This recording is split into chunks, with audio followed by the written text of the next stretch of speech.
सपनों में हमेशा हैंडसम शहजादे ही क्यों आते हैं? क्या कभी किसी के सपने में कोई बदसूरत शहजादा भी आया है? आज हम आपको बताएंगे एक ऐसी लड़की के बारे में जिसके सपने में एक बदसूरत शहजादा आता है। कहानी की शुरुआत फीमेल लीड हायून से होती है, जो अपनी क्लास में सोई हुई एक सपना देख रही थी कि वो बेहोश हो गई थी और उसके पास एक प्रिंस आकर उसे किस करके उठाता है। हायून ने सोचा था उसके पास आने वाला प्रिंस बहुत सुंदर होगा, लेकिन वो तो बहुत बदसूरत था, जिसे देखकर हायून नींद में ही चिल्लाना शुरू कर देती है। चिल्लाने से उसकी नींद टूट जाती है और जागने के बाद भी वो पागलों की तरह चिल्लाती है। हायून का ये बिहेवियर देखकर क्लास के स्टूडेंट्स हैरान हो जाते हैं और टीचर उसे चिल्लाता देखकर क्लास में सोने की वजह से डांटती हैं, तो हायून और उदास हो जाती है। अगले सीन में हायून अपनी दोस्तों के साथ वॉशरूम जाती है, जहाँ वो अपनी दोस्तों को अपने सपने के बारे में बताती है। उसका सपना सुनकर उसकी एक दोस्त कहती है, तुम्हारी रियल लाइफ में भी जल्द ही एक प्रिंस आने वाला है। फिर हायून अपने बॉयफ्रेंड के पास जाती है, जिसके साथ आज हायून की 100 डेज की एनिवर्सरी मुकम्मल होने वाली थी, लेकिन हायून का बॉयफ्रेंड उससे खुश नहीं था, इसलिए उसका बॉयफ्रेंड उससे ब्रेकअप कर लेता है। ब्रेकअप की वजह से हायून सैड हो जाती है और उसका मूड भी खराब हो जाता है। रास्ते में हायून को रोड पर एक कैन पड़ा मिलता है, जिस पर वो अपना गुस्सा उतारती है। हायून पूरी ताकत से इस कैन को टांग मार कर उड़ा देती है और ये कैन दूसरी तरफ से कार में आते हुए कहानी के मेन लीड जून के मुंह पर लगता है। उसका ध्यान भटकने के कारण उसकी कार का एक्सीडेंट हो जाता है, तो जून कार से निकलकर गुस्से से हायून को आवाज देता है और उससे अपनी कार के डैमेज के पैसे मांगता है। जून हायून से कहता है, तुम स्टूडेंट हो, इसलिए मैं तुम्हें डिस्काउंट देता हूँ और अब तुम्हें मुझे $3000 देना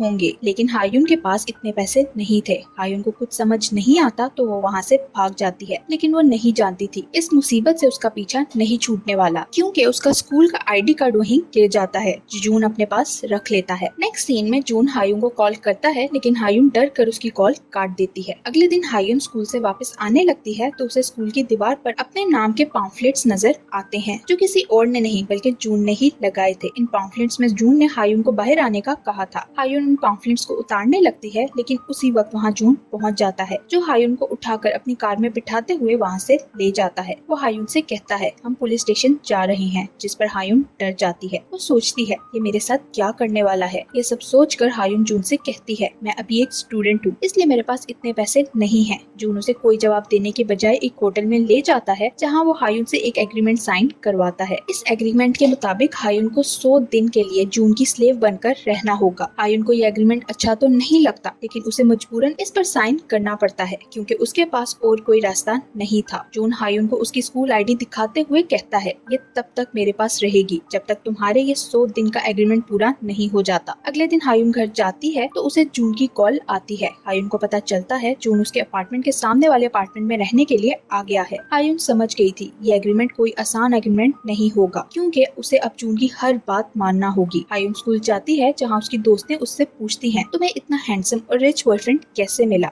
क्या तुम्हें प्रिंस चार्मिंग वाला सपना पूरा हो गया? जिस पर हायून भी उन्हें जेलस करने के लिए कहती है, कल हम दोनों एक महंगे होटल में डिनर के लिए गए थे। उसने मेरे साथ एक स्लेव एग्रीमेंट साइन किया है, इसलिए अब वो मेरा एक स्लेव बन चुका है। तभी उसे जून की कॉल आती है, जो सुनने के लिए हायून वॉशरूम में चली जाती है, ताकि किसी के सामने उसका सच ना खुल जाए। जून उसे मिलने के लिए बाहर बुलाता है, तो हायून उसे कहती है, अभी मैं स्कूल में हूँ और मेरी 2 क्लासेस भी रहती हैं, इसलिए अभी मैं नहीं आ सकती। जून उसकी बात पूरी होने से पहले ही कॉल काट देता है। हायून को जून की बात मानना ही थी, इसलिए वो स्कूल से बाहर जाने के लिए एक प्लान सोचती है और अपनी आंखों में मिर्चों वाली स्प्रे करती है, जिससे उसकी आंखें बहुत ज्यादा रेड हो जाती हैं। फिर वो टीचर को अपनी आंखें दिखाती है, जो देखकर टीचर घबरा जाती है और उसे स्कूल से छुट्टी दे देती है। हायून जून के घर पहुंचती है, तो देखती है उसका घर बहुत गंदा था। जून हायून से कहता है, मेरे डैड यहाँ कुछ देर में आने वाले हैं, इसलिए तुम्हें 1 घंटे के अंदर मेरा घर साफ करना होगा। जून हायून को ऑर्डर देकर वहाँ से चला जाता है, तो हायून 1 घंटे में उसका सारा घर साफ कर देती है। 1 घंटे बाद जून अपने डैड के साथ वहाँ आता है। उसके डैड हायून को वहाँ देखकर जून से उसके बारे में पूछते हैं, जिस पर जून कहता है, ये एक मेड है जो यहाँ काम करती है। जून अब अपने सारे काम हायून से ही करवाता था और हायून को चुपचाप ये सब करना पड़ता था, क्योंकि अगर वो ऐसा ना करती तो जून उससे कार डैमेज के पैसे मांगता, जो वो नहीं दे सकती थी। जून अपने प्रोजेक्ट्स में भी हायून से काम लेता है और वो शॉपिंग पर भी उसे अपने साथ ले जाता है, ताकि हायून से बैग उठवा सके। फिर जून हायून को साथ लेकर मूवी देखने जाता है और वहाँ भी जून उसे सुकून से नहीं बैठने देता, बल्कि उससे कोई ना कोई काम करवाता रहता है। अगले सीन में जून के डैड को दिखाया जाता है, जिनकी कार का एक्सीडेंट हो गया था, जिस कारण उनकी कार पर कुछ स्क्रैचेस पड़ गए थे। वो अपनी कार ठीक करवाने के लिए एक मैकेनिक के पास जाते हैं, जहाँ हायून भी मौजूद थी। वहाँ हायून को पता चलता है कार कितनी भी डैमेज हो जाए, उसे ठीक करवाने के लिए उस पर $3000 नहीं लगते, बल्कि इससे बहुत कम पैसे में कार ठीक हो जाती है। ये जानकर हायुन को बहुत गुस्सा आता है कि जून ने उसे बेवकूफ बनाया। हायुन गुस्से में जून की कार पर ब्लैक स्प्रे करती है और लिखती है, मैंने आपकी कार पर यह स्प्रे आपको धूप से बचाने के लिए किया है। ये देखकर जून को गुस्सा आता है और वो अपनी कार ठीक करवाने के लिए मैकेनिक के पास ले जाता है, जहाँ उसे पता चलता है उसे अपनी कार का सारा शीशा ही बदलवाना पड़ेगा। जून वहाँ से वापस जाने लगता है तो रास्ते में वो देखता है एक जगह पर हायुन ने बहुत सारे लोगों को इकट्ठा कर रखा था। हायुन उन लोगों को जून की फोटो वाला पॉम्फलेट दिखाकर कहती है जून उसे और उसके बच्चों को छोड़कर स्कूल ट्रिप पर चला गया है और अभी तक वापस नहीं आया। जून को ये सब देखकर बहुत गुस्सा आता है। वो हायुन को वहाँ से ले जाता है तो हायुन उसे कहती है, मैं तुम्हारे झूठ के बारे में जान चुकी हूँ, इसलिए अब मैं ये एग्रीमेंट खत्म करना चाहती हूँ। उसकी बात सुनकर जून उसे बताता है, तुम नहीं जानती कि ये एग्रीमेंट तोड़ने की वजह से तुम्हें जेल जाना पड़ेगा। जिस पर हायुन कहती है, अगर ऐसी बात है तो मैं तुम्हारे ऊपर फ्रॉड का केस करूंगी। अगले दिन जून हायुन को मिलने के लिए बुलाता है, लेकिन हायुन उसके पास जाने की बजाय उसे छेड़ने के लिए अपनी एक वीडियो बनाकर भेज देती है। वीडियो देखकर जून उसके स्कूल के बाहर आकर उसका वेट करने लगता है। छुट्टी के बाद हायुन बाहर आती है, लेकिन वहाँ जून को खड़ा देखकर वहाँ से भाग जाती है। हायुन घर आकर अपनी मॉम के पैरों में गिरकर उनकी मिन्नतें करते हुए कहती है, मैं अपना स्कूल चेंज करना चाहती हूँ, लेकिन उसकी मॉम उसे मना कर देती है। मॉम उसे कहती है, तुम्हारे कॉलेज का एंट्रेंस एग्जाम आने वाला है, इसलिए तुम्हें उसकी तैयारी करनी चाहिए। अगले दिन जून एक नई चाल चलता है और जगह जगह पॉम्फलेट लगा देता है, जिस पर ट्यूशन टीचर के बारे में लिखा था, जिसकी फीस बहुत कम थी। हायुन की मॉम ये पॉम्फलेट देखती है तो उसके जाल में फंस जाती है। मॉम हायुन के स्कूल जाकर उसकी टीचर से हायुन के ग्रेड्स के बारे में पूछती हैं, तो उन्हें पता चलता है हायुन के ग्रेड्स बहुत ही कम हैं। हायुन के इतने थोड़े ग्रेड्स देखकर उसकी मॉम जून के पॉम्फलेट पर दिए गए नंबर पे कॉल करके उसे घर बुलाती है ताकि वो हायुन को पढ़ा सके। जून का बदला हुआ रूप देखकर हायुन शॉक्ड हो जाती है, लेकिन अब उसे उसकी मॉम की वजह से जून को बर्दाश्त करना ही था। जून हायुन को पढ़ाना शुरू करता है तो उसे पता चलता है हायुन पढ़ाई में बहुत ही नालायक है और उसे पढ़ाई में कोई इंटरेस्ट नहीं। अगले दिन जून का दोस्त उसे अपने कॉन्सर्ट में आने के लिए कहता है तो जून हायुन को भी ले जाता है। कॉन्सर्ट में जून को मजा नहीं आता, इसलिए वो हायुन को साथ लेकर एक जगह जाता है जहाँ वो दोनों बहुत एंजॉय करते हैं। रात को वो दोनों घर वापस आते हैं तो बारिश होने लगती है। कार से बाहर निकलकर हायुन अपना छाता जून के साथ शेयर करती है, लेकिन जून उसका छाता लेकर उसे वहीं बारिश में भीगता छोड़कर अपने घर चला जाता है। हायुन घर जाकर जून को मैसेज करके आज के लिए थैंक्स कहती है, जिस पर जून उसे एक छोटा सा ओके का रिप्लाई करता है। अगले दिन जून हायुन को अपने साथ समर वेकेशन पर चलने का कहता है तो हायुन कहती है, मेरे मॉम डैड मुझे इसकी इजाजत नहीं देंगे। उसकी बात सुनकर जून सोचता है और हायुन के मॉम डैड के लिए एक फ्री वेकेशन ट्रिप का लेटर उन्हें भेजता है। ये देखकर वो दोनों बहुत खुश होते हैं और ट्रिप के लिए निकल जाते हैं। उनके जाने के बाद जून भी हायुन को लेकर ट्रिप के लिए चला जाता है। वो दोनों इस ट्रिप पर बहुत एंजॉय करते हैं और जंपिंग करने लगते हैं, लेकिन ऊंचाई देखकर हायुन बेहोश हो जाती है। वो नीचे गिरने लगती है तो जून तुरंत उसके पीछे जंप करके उसे पकड़ लेता है और उसे हॉस्पिटल ले जाता है। जून हायुन के होश में आने से पहले ही वहाँ से चला जाता है, लेकिन हायुन होश में आ चुकी थी और जानती थी उसे बचाने वाला जून ही था। जून और हायुन मॉम डैड के घर वापस आने से पहले ही वहाँ पहुँच जाते हैं। जून को हायुन से प्यार होने लगा था, इसलिए वो उसके साथ ही रहना चाहता था। अगले दिन जून बाहर जाता है तो वो एक बैनर देखता है जिस पर लिखा था, जिससे तुम प्यार करते हो उसे अपने 100 डेज एनिवर्सरी के दिन एक रिंग गिफ्ट करो। ये देखकर जून डिसाइड करता है वो हायुन को एक रिंग गिफ्ट करेगा। अगली सुबह जून हायुन को एक जगह पर मिलने के लिए बुलाता है। वो हायुन से कहता है थोड़ा सा तैयार होकर आना, जिस पर हायुन को लगता है कल उसका बर्थडे है, इसलिए वो मुझे बुला रहा है। हायुन जाने से पहले जून के लिए गिफ्ट खरीदती है और जून की बताई हुई जगह पर पहुंच जाती है। हायुन वहां पहुंचती है तो वहां अपने सब दोस्तों को देखकर हैरान हो जाती है जिन्हें जून ने बुलाया था। आज उन दोनों का 100 डेज एग्रीमेंट का लास्ट डे था। जून सबके सामने उस एग्रीमेंट को जला देता है, जो देखकर हायुन सैड हो जाती है क्योंकि वो भी जून को लाइक करने लगी थी। फिर जून हायुन का लाया हुआ गिफ्ट पहनकर डांस करने लगता है। पार्टी के बाद जून हायुन को छोड़ने उसके घर जाता है और वहाँ वो हायुन को किस करता है। हायुन की मॉम अपने घर से उन दोनों को किस करता देख लेती हैं। अगले दिन हायुन की मॉम जून को अपने घर बुलाकर उसे बातें सुनाती हैं और उसे हायुन से दूर रहने का कहती हैं। जून, जिसे हायुन की मॉम ने हायुन के लिए ट्यूटर टीचर रखा था, उसे हटाकर हायुन के लिए एक नया टीचर ले आती हैं। हायुन इस सब के बारे में नहीं जानती थी, इसलिए वो जून की जगह किसी और टीचर को देखकर उदास हो जाती है और पढ़ाई में भी उसका दिल नहीं लगता। हायुन जून को कॉल करती है, लेकिन वो हायुन की कॉल नहीं उठाता, इसलिए हायुन अगले दिन जून से मिलने उसके घर जाती है। वो उससे अपने घर ना आने का कारण पूछती है तो जून उसे कहता है अब से मैं तुम्हें नहीं पढ़ाऊंगा, जिस पर हायुन कहती है मैं पढ़ना भी नहीं चाहती क्योंकि मैं जानती हूँ मैं पढ़ाई में बिल्कुल भी अच्छी नहीं हूँ, इसलिए पढ़ाई का कोई फायदा नहीं। जून उससे पूछता है अगर तुम पढ़ना नहीं चाहती तो फिर क्या करना चाहती हो, जिस पर हायुन कहती है मैं तुमसे शादी करना चाहती हूँ। उसकी बात सुनकर जून उसे कहता है मैं सिर्फ तुम्हें यूज कर रहा था और अब तक मैंने तुम्हारे साथ सिर्फ टाइम पास प्रयास किया है। हमारे बीच जो कुछ भी था वो सब खत्म हो गया है और वैसे भी अब मेरे पास टाइम नहीं है जो मैं तुम्हारे साथ वेस्ट कर सकूं। ये कहकर जून वहाँ से चला जाता है और हायुन उसे रोक भी नहीं पाती। जून की बातों से हायुन का दिल टूट चुका था, इसलिए वो अपनी पढ़ाई पर भी फोकस नहीं कर पाती, जिससे उसकी टीचर भी परेशान हो जाती है। उधर जून जो हायुन के घर के सामने रहता था अपना घर वहाँ से शिफ्ट कर लेता है, लेकिन जाने से पहले वो हायुन के लिए वही रिंग छोड़ देता है जो उसने हायुन के लिए खरीदी थी। हायुन को जब वो रिंग मिलती है तो वो भागते हुए जून के घर जाती है, लेकिन उसने यहाँ आने में देर कर दी थी क्योंकि जून वहाँ से जा चुका था। हायुन ने पढ़ाई में बहुत ज्यादा मेहनत करना शुरू कर दी थी क्योंकि वो जून से मिलना चाहती थी। वो मेहनत करके अच्छे ग्रेड्स लेकर जून के कॉलेज में जाना चाहती थी। उसकी टीचर भी उसकी काफी मदद करती है, लेकिन जब रिजल्ट आता है तो उसका नाम लिस्ट में कहीं भी नहीं था, जिस पर हायुन निराश हो जाती है। हायुन की टीचर उसे तसल्ली देते हुए कहती है, तुम तो सिर्फ एक बार रिजेक्ट हुई हो, लेकिन मैं 5 बार रिजेक्ट हुई थी। हायुन की टीचर उसे नदी किनारे ले जाती है जहाँ वो हायुन को छोड़कर खुद वहाँ से चली जाती है। कुछ देर बाद हायुन देखती है वहाँ मौजूद सब लाइट्स जल जाती हैं और उसे अपने सामने जून नजर आता है। जून हायुन को उसका एडमिशन सर्टिफिकेट देता है, जिससे हमें पता चलता है ये सब जून का ही प्लान था। यहाँ फ्लैशबैक दिखाया जाता है जब हायुन की मॉम ने उसे हायुन से दूर रहने का कहा था तो उसने उनसे कहा था मैं हायुन को खोना नहीं चाहता, इसलिए उसने हायुन के लिए एक दोस्त से फेवर मांगी थी। उसने अपनी दोस्त से हायुन को पढ़ाने के लिए कहा था क्योंकि वो जानता था अगर वो हायुन को पढ़ाएगा तो उसका पढ़ाई में मन नहीं लगेगा। हायुन की मॉम भी जून के प्लान में शामिल थी। जून की वजह से ही हायुन का एडमिशन उसके कॉलेज में हो गया था, लेकिन उसने प्रिंसिपल से कहा था मैं चाहता हूँ आप एंट्रेंस टेस्ट की रिजल्ट लिस्ट से हायुन का नाम हटवा दें, क्योंकि वो हायुन को सरप्राइज देना चाहता था। प्रेजेंट में ये सब जानकर हायुन जून को हक कर लेती है क्योंकि अब वो जून से कभी भी दूर नहीं होने वाली थी। हमारे हैप्पी कपल के साथ ही इस मूवी की हैप्पी एंडिंग हो जाती है। Thank you for watching.